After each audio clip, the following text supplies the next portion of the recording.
Shaolin and the Wu-Tang could be dangerous. Yes, my lord. We saw them practicing with each other. Their kung fu is first class. In shadow boxing. And the Wu-Tang saw us.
Kick me.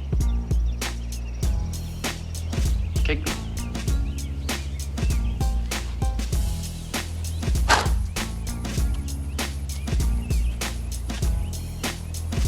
What was that? An exhibition? We need emotional content.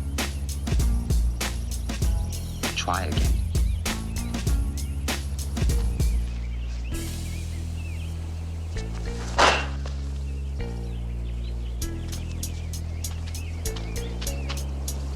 I said emotional content, not anger.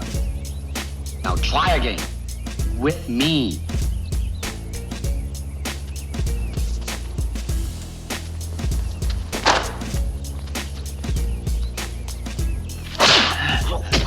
That's it. How did it feel to you? Let me think. Don't think. Feel. It is like a finger pointing away to the moon. Don't concentrate on the finger or you will miss all that heavenly glory. Do you understand?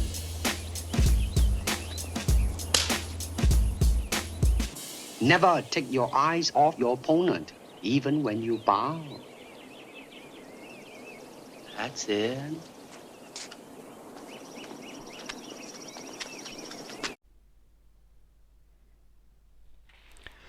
Oh, hello there. I'm Jimmy Shuker, alongside Albert Chalmers, and this is Radiant Light, a spiritual discussion podcast, episode 11, Shaolin Temple. Today's episode serves as an introduction to our martial arts mini-series. Albert and I are welcoming back long-term friend of the podcast, Shawn Goodman, to speak about Shaolin Temple and the link between Zen Buddhism and martial arts. Don't forget to like this episode and subscribe to our YouTube channel, as well as whichever platform you listen to your podcasts on. And you can even follow us on Instagram too. Radiant_light_podcast. And with that being said, let's take you to the episode. Okay, Shawn, welcome back to the Radiant Light podcast. Yeah, thanks, Jimmy. Thank you, Albert. Yeah, it's great to be back on. Pleasure to have you here. Albert, how are you doing today? Good, man. Nice and rested. How about you? Yeah, feeling really good. It's been a good day's rest after a long, hard week, but really excited to be getting into today's topic, which of course is Shaolin Temple. How's everybody feeling about the topic? Yeah, I'm excited to dive into it. Yeah, let's get started. So I thought a good starting point with Shaolin Temple would be, the origins. I understand that the temple itself was founded by the Bodhidharma. Albert, you're quite knowledgeable about Shaolin Temple and the Bodhidharma. What can you tell us about the origins of Shaolin Temple? So, basically, there's this gentleman that showed up from the West, kind of the opposite of how Lao Tzu disappeared into the West. Bodhidharma did the reverse. Yeah, essentially. He came from the West into the East and brought with him a lot of Buddhist teachings that were being misunderstood or neglected, or kind of maybe he had a whole different perspective on it. And that's what eventually became Zen Buddhism, but it was called Chan Buddhism in China. But it's a whole subsection of Buddhism that he essentially created and founded the temple and the monastery and so all Zen Buddhism and Chan Buddhism is essentially the same thing. It's just the Japanese word versus the Chinese word here, right? Yeah, exactly. But he's the guy that started that movement. And I think he was from the Middle East somewhere, or perhaps closer to India, but it's not really 100% sure where he came from. But he had blue eyes and sort of like a tan skin. So he might have had like a Greek or Persian ancestry. Okay, so that's his origins. And then he traveled through the West and brought the Buddhism back to China.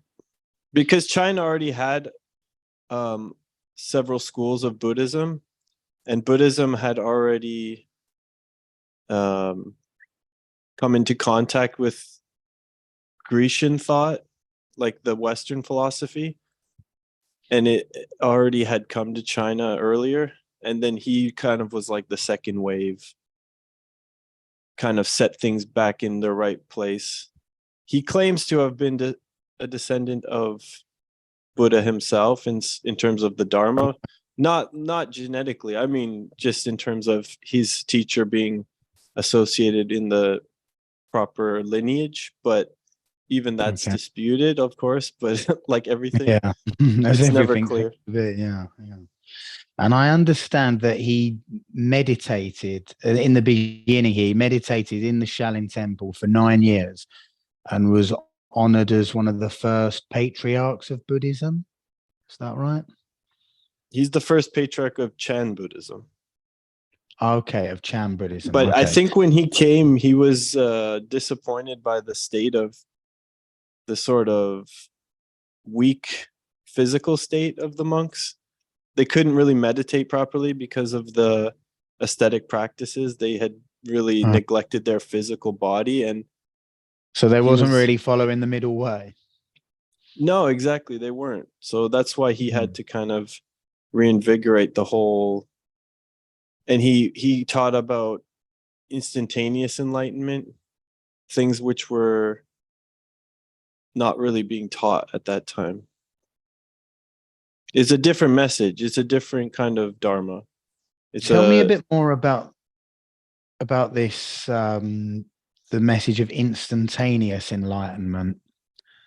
Well, there's a famous story about a monk who came to visit him in his cave while he was meditating, and he insisted that Bodhidharma teach him the Dharma. Bodhi just means enlightenment, and then Dharma means it's like the teaching, I guess. So he's teaching enlightenment. Basically, that's what the name means. So it's more of a title, really. But anyway, this gentleman came and waited outside the cave and insisted that he teach him. And Bodhidharma just ignored him until one day the man cut off his arm and brought it to him and said, "Please teach me the Dharma." And he said, "What's wrong with you? Why would you do this?" He said, "I need you to pacify my mind. It's not pacified." He said, "Bring me your mind and show it to me and I'll pacify it." And he said, "Whenever I seek for it, I can't find it." And he said, "There, I've pacified your mind." So it was kind of like this moment. And that's when he had enlightenment, the student. So that's the most important story to kind of sum up the whole message of Zen Buddhism, Chan Buddhism. Yeah, clarity. Yeah, there's some pretty interesting stories of him meditating in that cave too. Apparently, according to one story or legend, he kept falling asleep during the 9 years, and so then to prevent that, he allegedly cut off his own eyelids so that way he couldn't fall asleep anymore, and it wouldn't disrupt his meditation. I wonder if those are true stories, because apparently that's where the first green tea leaf came from. It was his eyelid that he threw in, and it blossomed into this tea plant. So I feel like a lot of those stories are meant to kind of help you understand the message more so than maybe that they actually happened exactly that way, but they are cool stories for sure. You mean like a metaphor or something? Or... Perhaps. Yeah, it's hard to say, I guess. Zen seems to have a sense of humor associated with it as well. Yeah, absolutely.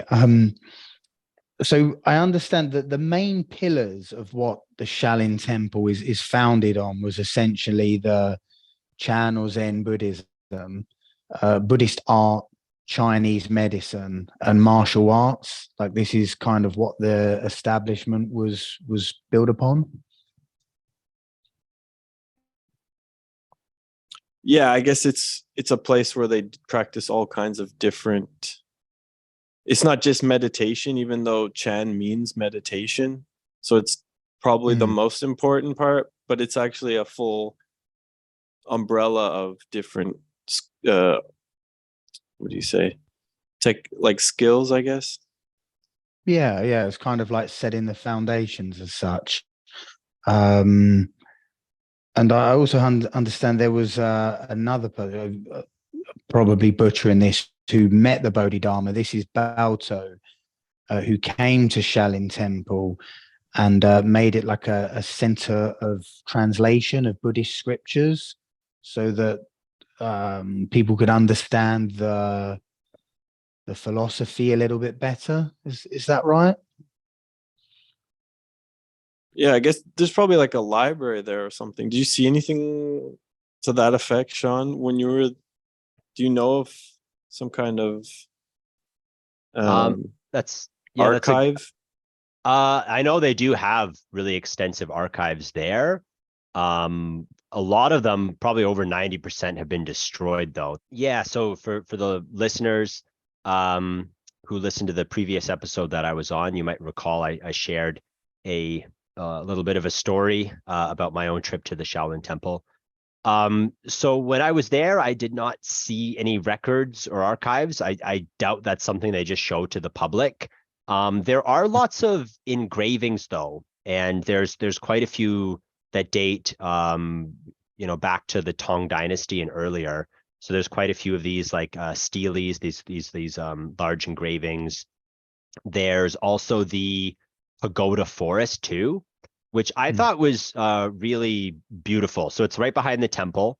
And it's just a series of these really small pagodas. Like a lot of them, they're probably, I don't know, 2, 3, 4, 5 meters high, roughly in that vicinity. So they're not massive pagodas, but each one of these They're pagodas brick has, ones, yep, right?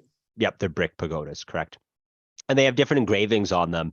And I think the engravings, some of them are like tributes to different monks, but others I think have some like historical references. Some of them have some kind of medicinal texts. So the pagoda forest in itself is a sort of record, which is really cool. It's quite beautiful to walk past too. Wow, I didn't know that actually. I just assumed it was just cool place to go do kung fu. And really, could you understand the text in any of these, since you do read a little bit of Chinese yourself? Well, I'm flattered that you think that my my reading level that I can read medieval Chinese text. No, I can my speaking's a lot better. My reading, like I can read and like write some simple sentences. Like I could read a menu, but like I'm not going to be reading like a Tang Dynasty inscription or anything. Yeah, that would be pretty challenging. That'd be kind of like even for a Chinese person, probably a lot of them would be challenging. It would be kind of like asking like your average person off the street to read like Beowulf. Wow, okay. Well, on the subject of reading, we was having a bit of a chat before the show, and Shawn, you mentioned to me that you was reading a book by Maya Shah about how Shaolin Temple was kind of changed over the different eras. Could you speak to that a little bit, please? Yeah, absolutely. Yeah, it was quite an interesting book. It was very informative. Definitely learned a lot from it. It covers a lot of areas and sort of aspects of the temple that I had never heard about before. Especially because today the temple is very much associated with like martial arts, kung fu, martial arts films, which I think we all appreciate, and I think we'll probably have a good discussion about that later. But Absolutely. what I didn't know was just how deeply intertwined the temple was with Chinese politics throughout the centuries.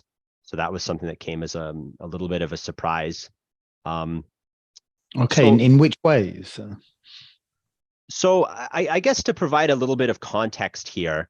So the Shaolin Temple, it's close to like this town called Dongfeng, and it's in Henan, which the province Henan, He means river and Nan means south. So it's the province south of the river. And this is the Yellow River we're talking about, because there's the two major rivers in China.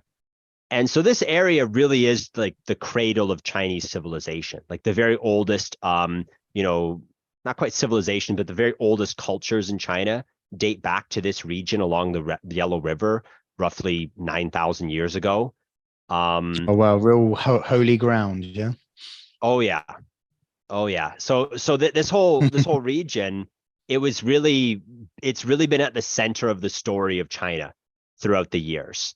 And to give a bit of context as well, today, Henan is the third most populous province in China. Maybe even the second if you count, like, because the most southern province, Guangdong, near Hong Kong, they get a lot of migrant workers coming in. So if you take away the migrant workers, Henan would be like number 2 in its population. So it's got a long history. It's got a large population, and it's really been at the center of a lot of different dynasties. So in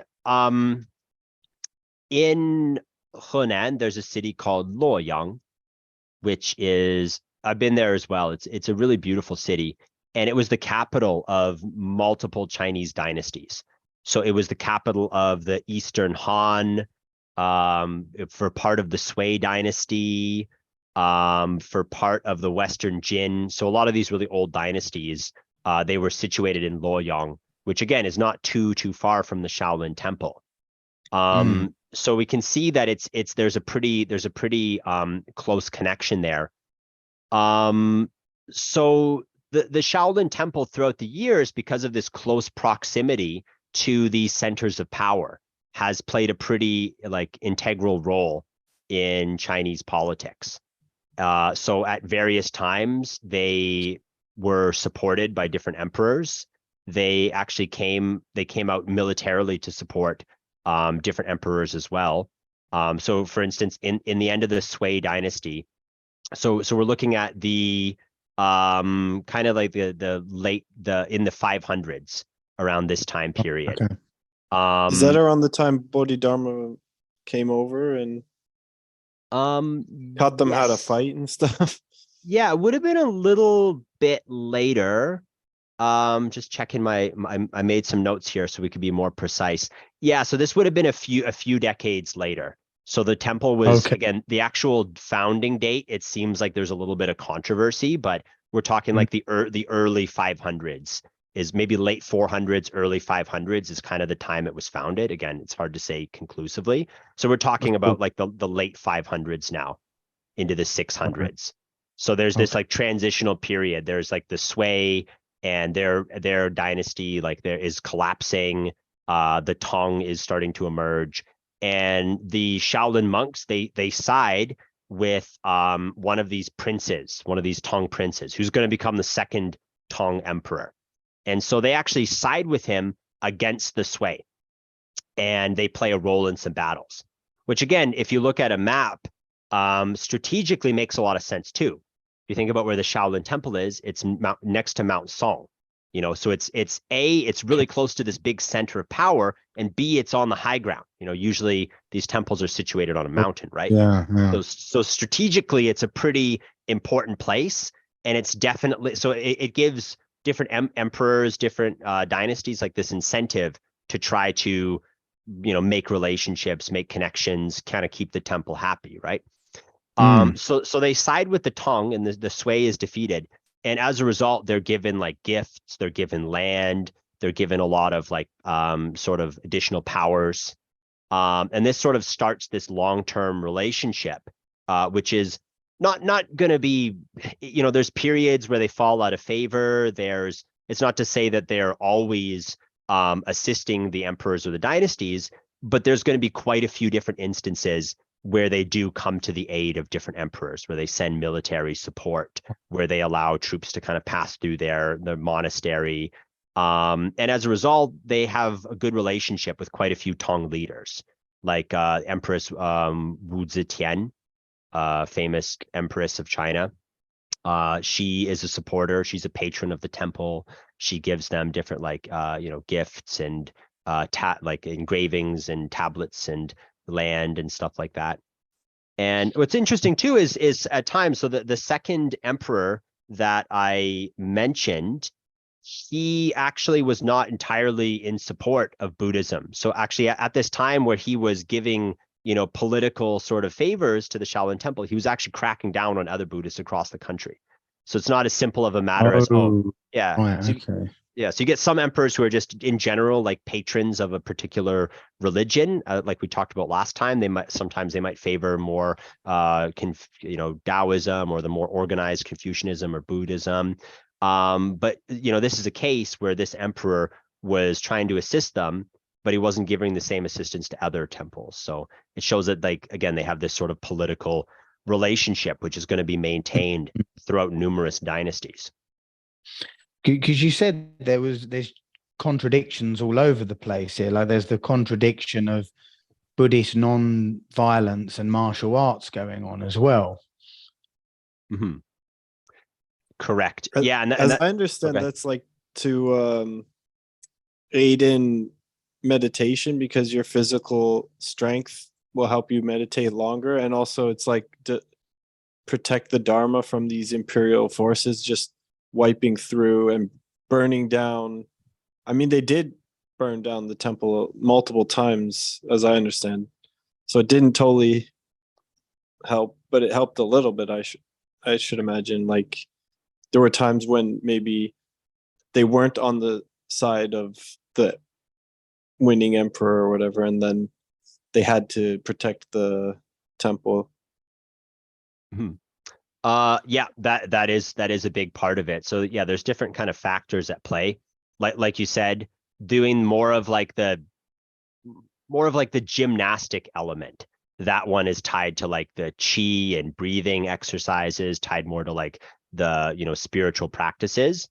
And there are times where there's self-defense, but then there's times as well where they actively make the decision to sort of intervene or to send like warrior monks to become, involved in different political conflicts, right? So they sort of get involved for different reasons. But yeah, that was one of the big themes of the book, actually, was this sort of contradiction, right, between this Buddhist philosophy of pacifism, nonviolence, and the sort of practices of the Shaolin Temple. So what I found really interesting in this book, so that they make some links here to older like Hindu deities, because of course Buddhism grows out of Hinduism, right? And some of the iconography from Hinduism does get transferred over. And apparently, so I'm not an expert in this individual at all, but his name was Vajrapani. And he's like a sort of a originally, I think, a Hindu, and then later a Buddhist sort of deity. And he's a warrior, right? So it kind of grows out of this Hindu like warrior caste. So he's sort of this like martial sort of god, and he's actually the official deity of the Shaolin Temple. So I think that might be, so I think that's one of the ways where they sort of use the mythology and iconography of Buddhism to try to justify, in a sense, how they're able to be involved again in participating in warfare and conflict, is that this is their sort of like their patron sort of god. There's another really interesting part too, which the book dedicates a lot of time to, is their dietary practices, which I thought was pretty interesting. Because generally speaking, like Buddhist monks are supposed to be vegetarian, right? Yeah, I was assuming that was what you were going to lead into now. Is that not the case? Was it not a vegetarian diet? So apparently it was the only temple in China where the monks were allowed to consume meat and wine. And it kind of, again, kind of harkens back to some of these older stories. And there's one particular story where there's this monk and he's weak and feeble, and he comes across like some sort of deity, and the deity like criticizes him and tells him to eat meat, and then he eats meat and he gains his strength and is able to like fight off the sort of bandits or whoever had been attacking the community. So it was kind of interesting. He spends in the book a big long chunk on this, talking about how there are just so many very strange kind of contradictions in the Shaolin Temple. Other temples in China, it's vegetarian, and I've been to them. Like in China, you can actually go to some temples, eat vegetarian food, which is great. I'm a vegetarian, so I always appreciated that. Oh wow, but, yeah, you must have been loving it. Oh, it's really, really, really good food. But so the Shaolin Temple is sort of exempt from that. And again, it comes back to this idea that they see themselves as more of like a martial branch of Buddhism. They see like their sort of involvement in worldly affairs and participation in combat or military campaigns or violence as being protective in a way, as a way of kind of protecting Buddhism, protecting their temple. So as a result, there are certain kind of behaviors that were and are accepted in Shaolin that would not be the case in other Buddhist temples. Okay, and this really sounds like it ties in with what Albert said right at the beginning of this conversation, with how the Bodhidharma saw the monks that he met there as weak, and of having not followed the middle way.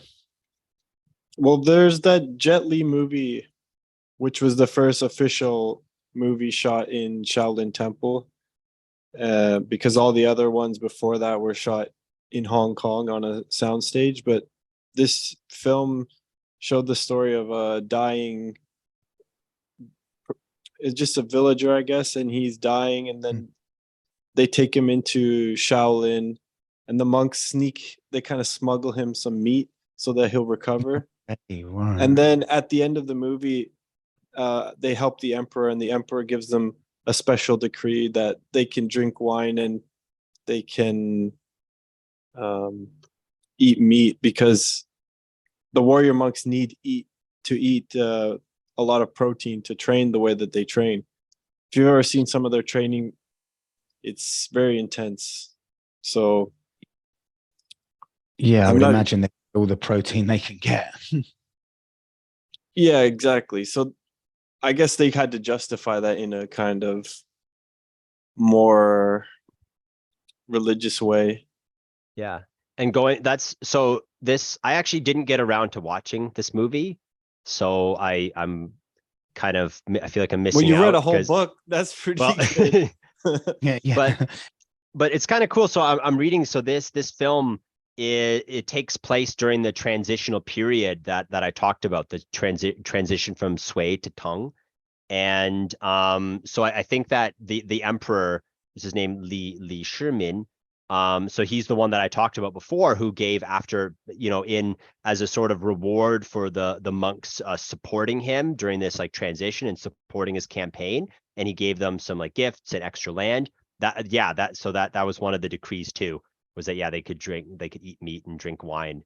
So I guess actually this film sounds like it's pretty historically accurate in some ways. Yeah, I think it was a What big deal for the northern Mandarin Chinese to actually make their mark on the history of Shaolin films, because before, I mean, Hong Kong's in Canton region, right? It's or Guangdong. How do you pronounce it?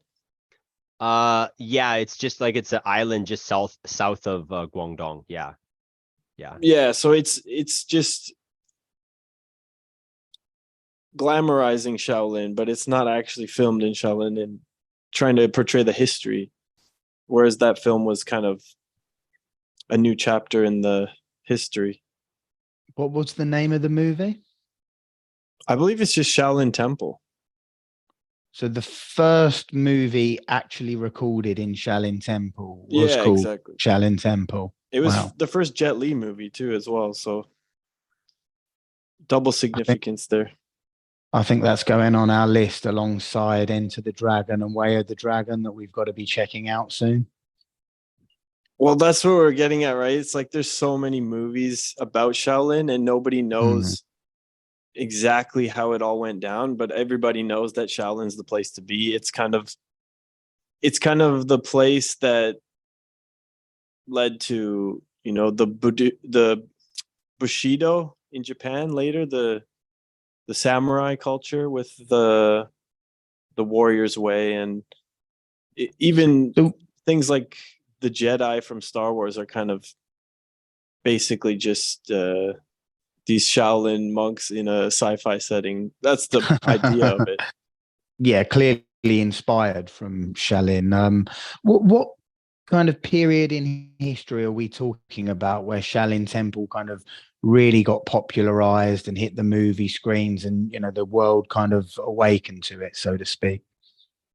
Oh, the 70s, right? Like after Bruce Lee Mm. did Enter the Dragon, people just wanted tons of content, and they were willing to oblige. And Shaolin's just kind of one of those places that became almost like a tagline. Like they were like Uh-huh. Shaolin versus Wu Dang and all these rivalries that I don't know if they even exist in reality, but people love drama, right? So Yeah, absolutely.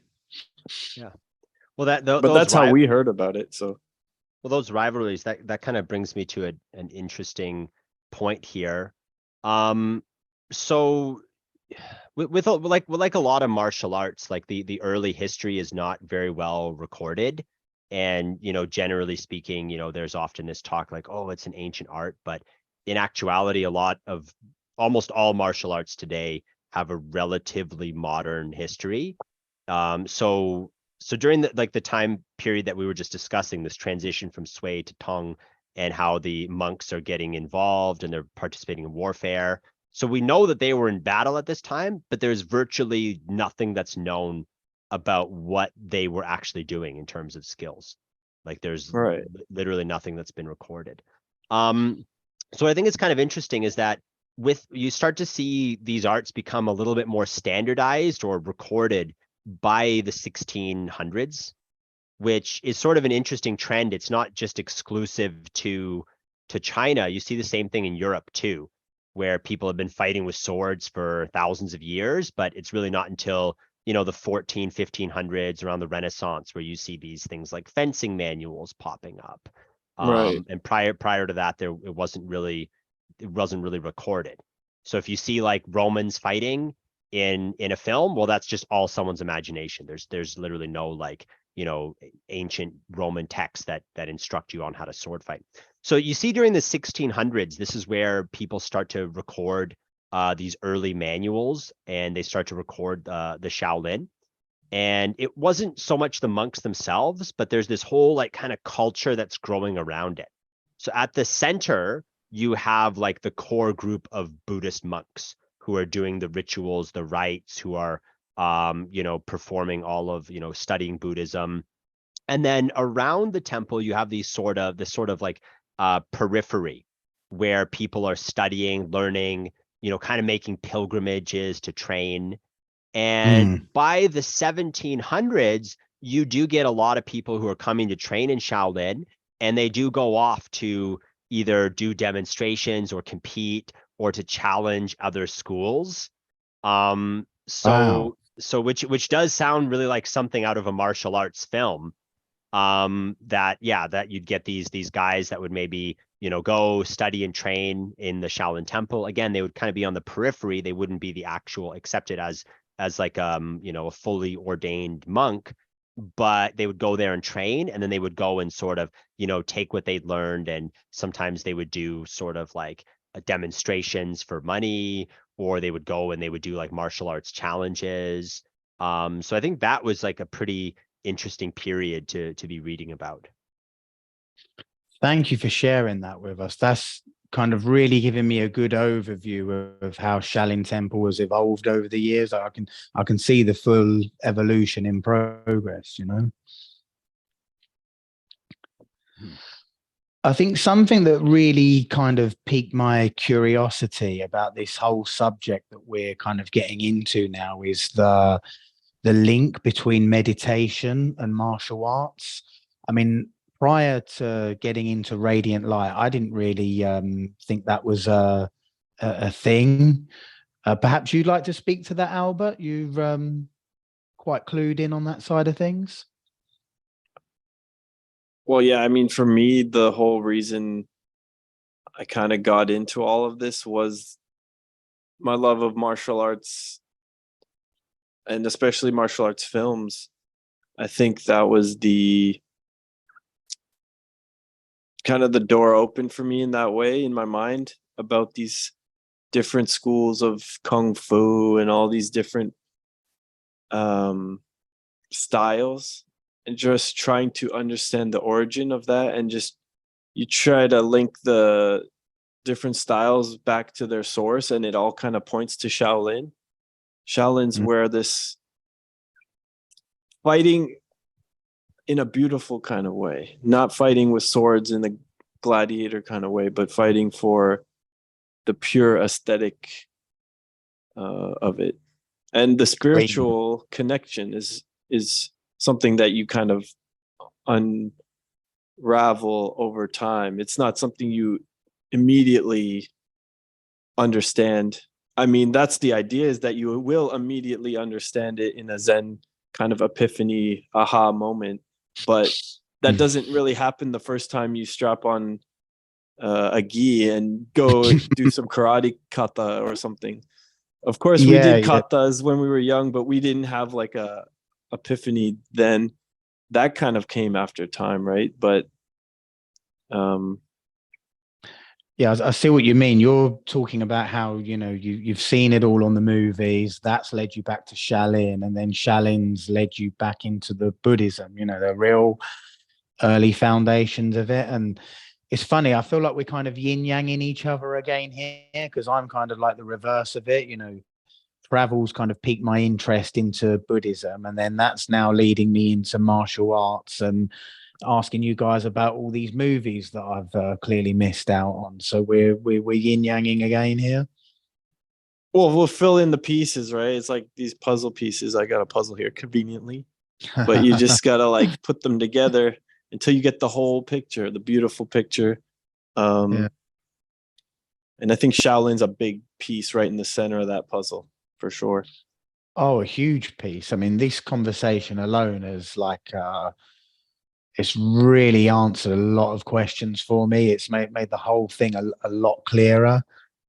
Shawn, do you have any other funny, I'll say funny or interesting travel stories from your time at Shaolin Temple?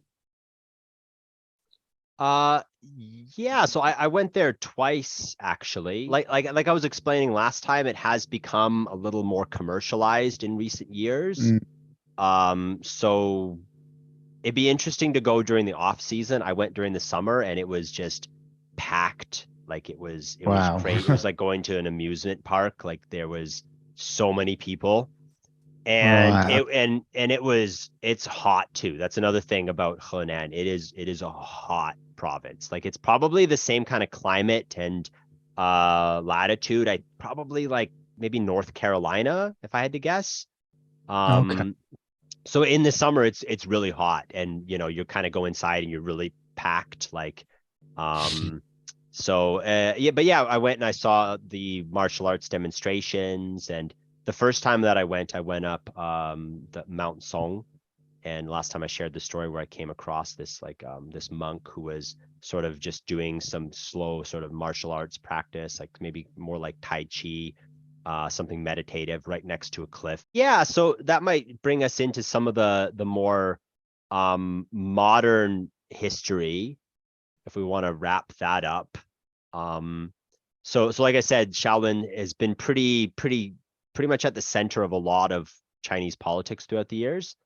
And this was true up until even the Qing dynasty, and they actually played a role in like fighting some Japanese pirates, helping to train the some of the Qing army, which is pretty cool.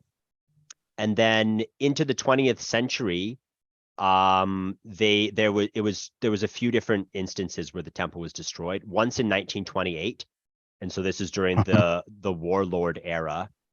So this is after the Chinese, like after the Qing dynasty had fallen, after China stopped being like an imperial dynastic system, and there's a period of about 2 decades where like the country's just constantly at civil war.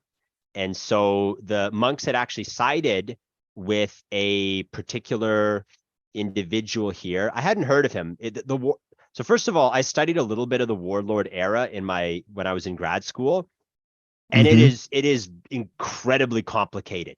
Like the list of different warlords involved is like you could fill a book with the people. Like it is, and Wow. like switching, it's like, and then this year these people switched alliances, and then the next year they switched with like there's like double, triple, quadruple crossing. Like it's quite a I complicated find Chinese history period. in general Yeah. is very, very hard to follow in that sense. There's a lot of names to, but it's interesting. That's what keeps you going, right? Isn't that how interesting it is? So I guess they had sided with this guy, Fan Zhongxue, which again, I'm not really so familiar with him. I think he was a pretty minor warlord. But from what I read, he had actually trained at the Shaolin Temple. And so they decided like, okay, we're going to back this guy. Like he is, got this connection with us. And then Fan's army just gets totally destroyed. He just gets wrecked. And this is by Shi San. So he's a more prominent warlord. There's a bit more information out there about him. And so as sort of retaliation in 1928, Shi Fan just totally destroys it. And apparently this is during the time that about 90% of the library was burned at the Shaolin Temple. So 1928, such a shame. Yeah, so like it really the equivalent of the Alexandria library being burned almost for the Eastern. So it does make me wonder what was in there, if there was any older martial arts manuscripts that, had, maybe going back to the Tang dynasty. Like it really makes me wonder what kind of records were destroyed, but I guess we'll never know, sadly. We'll never know. So then throughout the 30s, they're not really playing a big role. During during the Japanese invasion, like they do sort of take up the patriotic cause.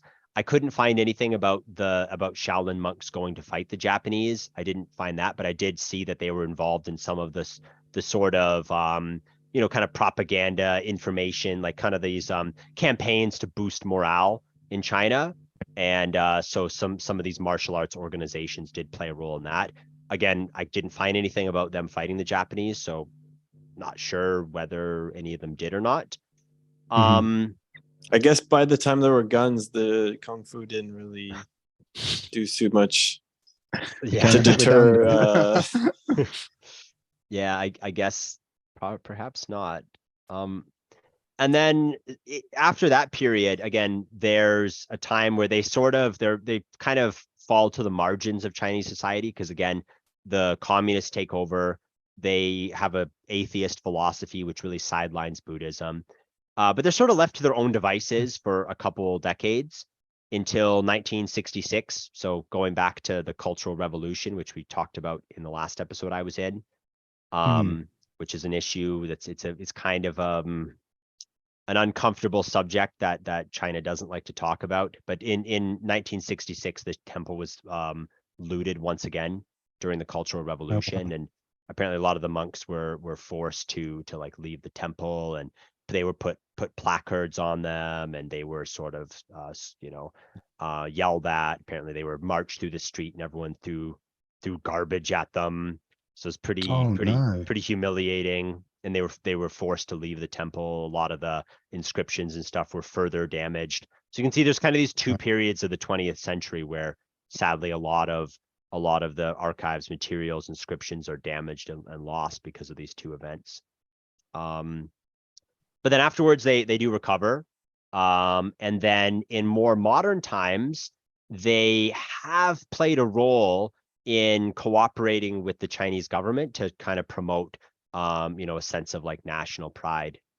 So actually I thought this was really, really interesting. This was kind of a curveball that I would not have expected.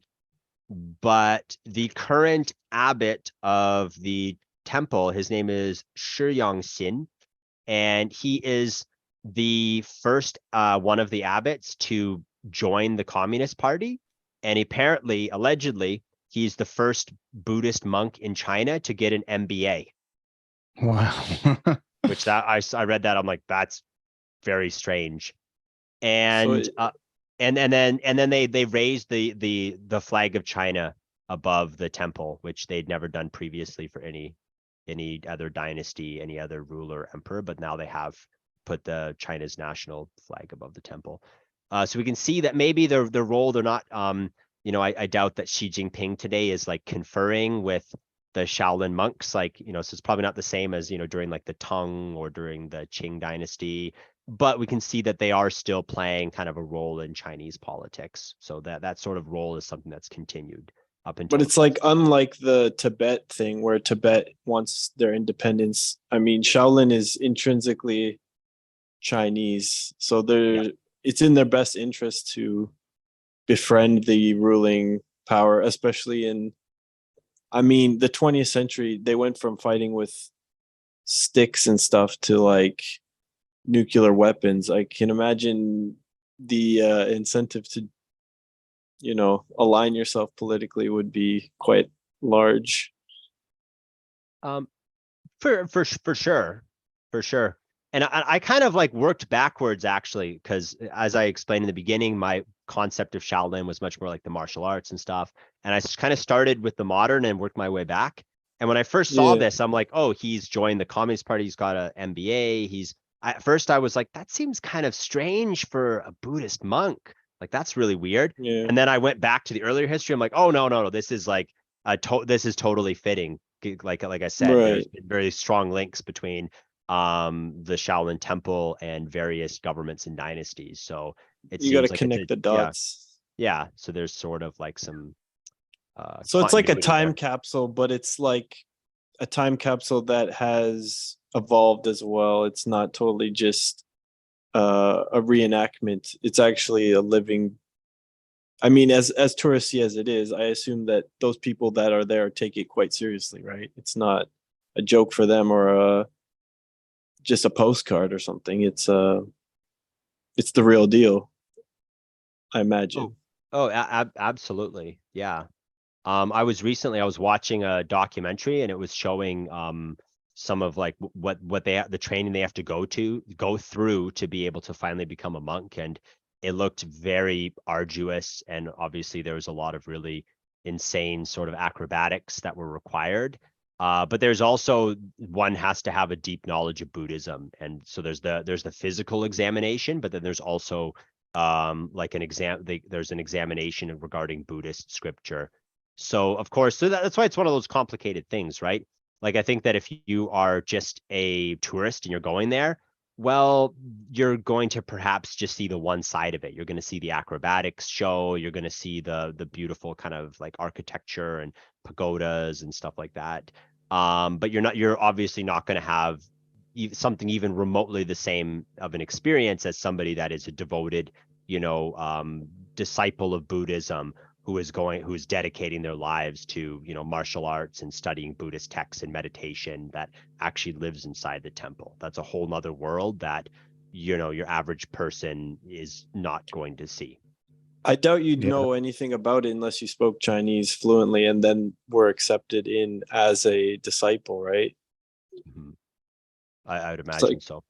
A secret. I don't think. I mean, maybe I could go and pay my way to learn some kung fu or something, but I don't think they would just let me into the back room or whatever in that same way. For sure. It would be cool to go and train there, though. So we have Jimmy, we have a mutual kind of friend, and his name's Ben. Mm-hmm. And his cousin actually went to go and train at the Shaolin Temple, and he lived there for several months. And yeah, so I it can think be done. Yeah, I think it's not cheap, that's for sure. And you definitely have to pass a certain level of fitness, but again, there's these sort of like layers, right? Which actually kind of goes back to remember when I was saying that they would have these sort of disciples that would go and then later go and challenge or test their skills at other schools. It's kind of the same today, where there's always this core group, and these are the really devoted Buddhist monks. And to actually penetrate into the inner layer, that is something that is incredibly, incredibly hard to do. I'd imagine you'd clearly you'd have to dedicate your life to it to get into that level. Yeah, it's not just like your average martial arts fan who's like, yeah, I want to go and study for a month. Like, no, like they're not getting into the core. It has to be your life's journey. And they raise children from the time they walk to do these acrobatics, right? So Yep, there are a lot of children there. Yeah, that families will send their kids maybe age 6 or 7, and they'll become monks. Yeah. Maybe we should send Ebba and Leon over and see what happens. Oh yeah, I'm sure they'd love it. Yeah, they'd soon be whipping our butts, wouldn't they? Oh man! All right. Well, this has been a fantastic conversation. Really, really insightful. Just for the benefits of our viewers as well. Shaolin Temple, what we've been discussing today, is going to be part of our martial arts mini series, if you like, which we're now transitioning into. I'd just like to wet the palate with that a little bit, Albert. You mentioned to me, when we talked previously, that a lot of the martial arts that have been taught at Shaolin Temple were based on the styles of animals that fights.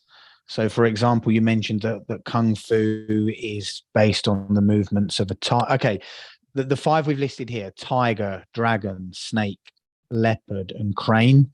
Tiger being Kung Fu, dragon being... Well, basically, I should just... So, like... Correct me here, yeah. Originally, they observed during a meditation, say, a crane, for instance. There's a story that a crane fought a snake, and a monk was meditating and witnessed this, and then those styles were created: the crane style, the snake style, and obviously no one was observing dragons So, but Or were the they, as style is legend based. has it? There's a style that's based on the dragon, right? And it's Mm. that's part of what's the Shaolin Gong Fu, which is Gong Fu is like the external. So these acrobatics and these fighting movements, these are all part of. We say Kung Fu, right, in the West, but Gong Fu and Wushu, Wushu is more of a term for the martial arts, and Gong Fu is like any skill that you could achieve with a lot of effort. And then the opposite to that, the flip of that coin would be the Qigong, which is you're working with Qi. And so these Taichi movements and a lot of these slower internal, you're dealing internally as opposed to externally. So there's those two branches. And I guess they get more known for the external just by virtue of it being something that's more visible, whereas the Qi is something you feel internally, right? So Yeah. I guess it's easier just to separate them and just speak about Gong Fu and Qigong separately, even though there is, like we talked about, this kind of overlap gray area. Like I know the yin yang doesn't have gray on it, but if you see those circles, there's a white circle in the black area and a black circle in the white area, and that's to imply that there is sort of an in between where they overlap and such, and they're always in motion. So you're using the Qigong. I just started this week with, I got a gym card and I started lifting weights, and then I also started doing a Qigong exercise to sort of balance my body with my spirit. And I'm trying to, I don't want to just lift weights and just get really strong and be like, I'm the strongest guy in the world. Like, Well, yeah, it's more because then your important. chi's not flowing, right? You want to be flexible. Yeah, exactly. So I think Shaolin is one of those places where that balance is still maintained. Whereas if you go to like a MMA gym or any kind of martial art place, maybe they're not emphasizing the chi as much as the fist itself. You know what I'm saying? Yeah. And so just to clarify, are you saying that there's Gong Fu and Qigong in all of these styles? You know, the Kung Fu Tiger, the dragon in Shaolin boxing, the snake Those are in all Tai. external styles. All of those are external. The internal styles are like Tai Chi, and there are other ones, but they stemmed out of Shaolin. The story is that there was a Shaolin monk who left and went to Wudang Temple, which is another famous temple in China.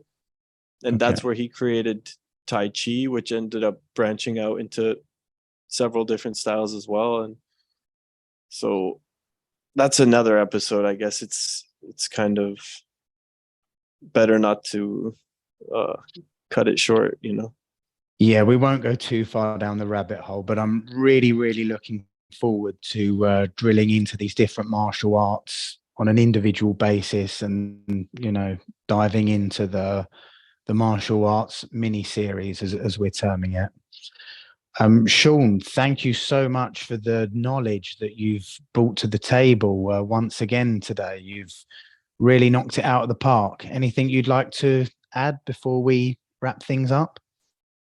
I guess my final point, didn't know where to fit this one in, but I thought reading about the staff styles, I thought was actually really, really interesting. Because I think when people think about Shaolin today, of course, yeah, there are still some like weapons, but people predominantly think about, you know, unarmed sort of martial arts. But what I was reading is that around the 1600s, what they would practice for fighting was predominantly with a staff. And then it ties into what Albert was saying, the unarmed methods that they would do, that was more for like self-cultivation, you know, getting the chi flowing, medicinal sort of purposes, you know, therapeutic, meditative kind of purposes. But then they would use the staff for actually like combat training, which is kind of interesting too when you think about it, because there's a lot of, you know, lots of like iconography have staffs in the famous Chinese story Journey to the West, well, the Monkey King, he fights with a magical staff that can like grow and shrink. Sun Wukong. Yeah. So I thought that was kind of cool. And then over time, somehow the staff kind of got de-emphasized and the unarmed combat got emphasized. And so again, in the book I read, it didn't fully explain, or maybe nobody quite knows why, you know, it transitioned from one being more predominant to the other. But I did think it was kind of, I don't know, I thought it was sort of interesting and ties into some other sort of cultural symbols that are, you know, from medieval China. That's my final point. Yeah, super. Oh, it's been fascinating to hear. Yeah. You mentioned you. Oh, sorry. So yeah, just to say, you mentioned you went to a martial arts demonstration yourself. If you wanted to tell us a little bit more about that too. Sure. Yeah, it was they do it every single day at Shaolin. So it's not like I was like really special to see it. They do when you buy the ticket to entry, there's like one, maybe two, I guess it depends on the day probably, but there's like one or two demonstrations a day. And it's a lot, I would say it's less martial arts. It's a lot more acrobatic, like doing a lot of really, you know, they'll be doing some backflip and then land into the splits and then holding like it's a lot, I would say, more acrobatic than strictly like a martial arts demonstration. Right, a little bit more showmanship. Yeah, which I was kind of like, I want to see more like of the martial arts side. But again, I'm not quite sure. It's probably some sort of like aesthetic choice. Maybe it's just more visually appealing for, because it's a large crowd. You're in this sort of like little auditorium that's in the temple, and there's 2 levels to it. And again, it's quite a busy during the tourist season. It's quite busy, so it's like Cirque du Soleil if they could kick your ass at the Cirque du Soleil, right? That's a good way to put it. Yeah. But what an experience, though, right? What's the thing? I feel remiss if I don't mention this, but you mentioned something about Lee's having heat stroke or something. I don't know if that's relevant, but it might be an interesting story. Well, if you want to tell it here for the. Well, like I said, it is hot in there. And I had been, you know, so the first time I went to the Shaolin temples, maybe like 2014. The second time was 2019. The second time I was living in China, and my sister came to visit, and her and I were traveling like, you know, all over China. And yeah, she had a good time. But she was not used to the heat. And before she came, I told her, I was like, listen, it's going to be hot. We're not like, this is not Ontario. This is not a Canadian summer. And I think it gets kind of hot in Ontario, Southern Ontario. It's pretty humid, man. Like, you're telling me it's way hotter than that? Not even comparable. Like, oh my God, dude. The city where I lived, there was a whole month where it was above 40 every single day. At night, in the dead of night, it would be like 33 degrees. Like, it is hot in some of these places. Okay. So I kind of warned her. I'm like, yeah, just so you know. And she's like, oh, like it'll be fine. I've experienced heat before. And she was really struggling. So we went to the temple, and again, it's like midday. It's Shaolin is just boiling hot. It's like a furnace. And then we go to the demonstration, and they just keep packing more and more people in. And I think they had like a school group of kids too. And it was just like, as you had no personal space, you're like this watching the demonstration. And I was kind of used to it. Like I've been living in China for a couple of years. I'm like, oh, okay, like this is just, you know, if you're going to be in China in tourist season in the summer, you gotta understand. Yeah, you pick that time, right? Peak season. Yeah. But yeah, so she was struggling. So she actually like was starting to feel kind of like dizzy, and yeah, she like almost threw up at the temple just because she was so like hot. So during the demonstration? Yeah, well, she was getting like kind of nauseated, so she had to go outside and get some air. So she only stayed for a couple minutes of the demonstration, unfortunately. So I think that the whole just the day and the fact that she got like it's heat stroke, I think that sort of, you know, she doesn't have the fondest memories of going to Shaolin, I think, because of that. Is that an ancient Zen saying? If it's too hot, get out of the kitchen, something like that. If it's too hot, get out of the dojo. It sounds like one. The first time I did kickboxing, I was so hot, like from the effort that it took, the sheer effort, that I puked. I think it's like a trial. And she wasn't even, imagine those guys, they're doing the physical training in that heat. Like that's next Oh level. yeah. Oh yeah. No, That's it's next level. you got to be Really. careful. Like when I lived in China, like I would still try to go jogging, right? And there was one day it was in the 40s, like probably like, like that Shaolin day. And I was like, you know what? I'm gonna go jogging no matter what. Like I'm sticking with my schedule. The weather's not going to get in the way. And I Some remember David Goggins. and I remember I ran the first kilometer and I was like, I'm not feeling great, but I think I can keep going. I get to kilometer 2. I'm like, so something feels wrong here. I got maybe like 2.2 kilometers in, and I had to stop. Like I was like, Yeah. very, very close to getting sick at the side of the road. And then I took a taxi home like that. So yeah, these guys, if they can do these sort of acrobatics and martial arts and demonstrations in those conditions, like they must have some pretty incredible training. Is the air quality up there a lot better because of the altitude and just the remoteness of it, or is it just kind of the same smoggy? Yeah, it might be a little bit. It's probably a little bit better just because, yeah, it is further away from the city and like in the mountains, like you said. But yeah, like I said earlier, like Henan is like it's like 100 million people. Like Right. it's a very, very densely populated province, and there is it's growing economically. It's still an underdeveloped place in China. So there's a pretty large gap between, like, say you're taking like, Shanghai and this place. It's like two different worlds. But it is growing economically, and yeah, it's very densely populated. So I don't recall what the air quality is, but by Canadian standards, the air would be quite polluted. Okay. Yeah. So like the pristine image in your mind might be a little tainted in the realness of the moment. But of course, after we've been doing this for a while, I think we should, the three of us, band together, and if we do a reunion with Shawn, it should be in Shaolin Temple. I don't know, man. Maybe we dream a little big here on the show, but I'm feeling that. What an episode that would be. The sky's the limit. Right? Yeah, I'm down. I would like I don't know if I'd want to move back to China, but I would love to go back to travel again. Like it's a beautiful country. There's lots to see, very rich history. It's very diverse, the different regions, and I spent years there, but I still feel like I just scratched the surface. So that would be pretty cool. Maybe we could do an episode in China one of these days. We'll look forward to it. So, well, that appears to be all we have time for this evening. So thank you guys again. It's been a fantastic conversation, and thanks for all the knowledge that you've both brought to the table tonight. So I guess we'll say good night, God bless, and namaste. Okay, that appears to be all we have time for on today's episode. Don't forget to like this episode and subscribe to our YouTube channel, as well as whichever platform you listen to your podcasts on. And you can even follow us on Instagram too, radiant_light_podcast.